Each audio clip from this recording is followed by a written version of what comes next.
how to enable PDF thumbnail preview in Windows 11. Hey everyone, this is Lucy. So let's get to the video without any delay. Now, as you can see that all of the PDF in my folder right here does not have any preview. So what I'm gonna do is that open my Adobe Acrobat. Now make sure you have fully downloaded and installed Adobe Acrobat. After that, you are gonna make your Adobe Acrobat your default application to open any PDF files.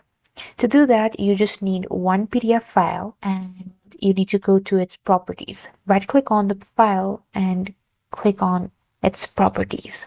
Now, here under General tab, you will see Opens With, and you need to change it to Adobe Acrobat. Click on Set as Default and Apply and OK.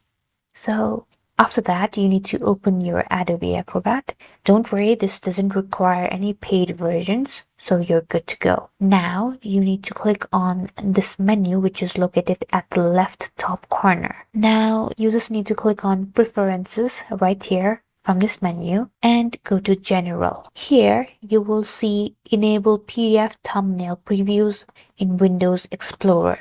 So just check this box and scroll a little and you'll find this OK button. Click on it and click on yes. After that, it will start downloading some files so that it can make changes. Wait until it's done.